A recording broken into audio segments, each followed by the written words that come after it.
మీరు ఎప్పుడైనా చూస్తుంటారు ఎంఆర్ఐ తీసిన తర్వాత షోల్డర్ ప్రాబ్లం ఉంటే రొటేటరీ కఫ్ ఇంజురీ అంటారు. ఇది కఫ్ అన్నమాట. సో కఫ్ అంటే మజిల్స్ ఒకవేళ ఇంజరీ అయినప్పుడు ఏ మజిల్ ఇంజురీ అయితే ఆ మజిల్. సో ఓవరాల్గా ఈ నాలుగుని కలిపి రొటేటరీ కఫ్ అంటారు, రొటేటరీ కఫ్ ఇంజురీ అంటారు. సో ఇక్కడ ఇప్పుడు ఏమేమి ప్రాబ్లమ్స్ రావచ్చు? ఇంతే షోల్డర్ జాయింట్ గేమ్లో చిన్న చిన్న నర్వ్స్ ఉంటే బ్లడ్ సప్లై ఉంటుంది, కానీ నొప్పి రావడానికి కారణం ఈ ఎముకన్నా ఉండాలి, ఈ ఎముకన్నా ఉండాలి, ఈ 4 మజిల్స్ అన్నీ ఉండాలి. ఇంకొకటి ఉంది మధ్యలో జాయింట్లో కార్టిలేజ్ ఉంటుంది, ఇంకోటి లేబ్రమ్ అని కూడా ఉంటుంది.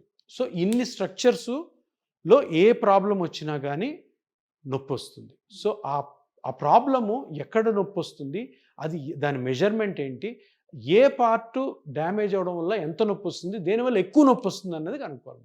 ఇక్కడ షోల్డర్ కి అక్కడ నెక్ కూడా ఏమైనా కనెక్షన్ ఉంటుందా? నెక్ కి కనెక్షన్ ఉండదు, మజిల్స్ కొన్ని ఇక్కడ నుంచి వచ్చి ఇక్కడ అటాచ్ అవుతూ ఉంటాయి. యాజ్ సచ్ కనెక్షన్ జాయింట్స్లో ఉండదు, కానీ మజిల్స్ కనెక్షన్ ఉంటుంది. సో ఇప్పుడు షోల్డర్లో మనం జనరల్గా వింటుంటాం కదా ఫ్రోజన్ షోల్డర్.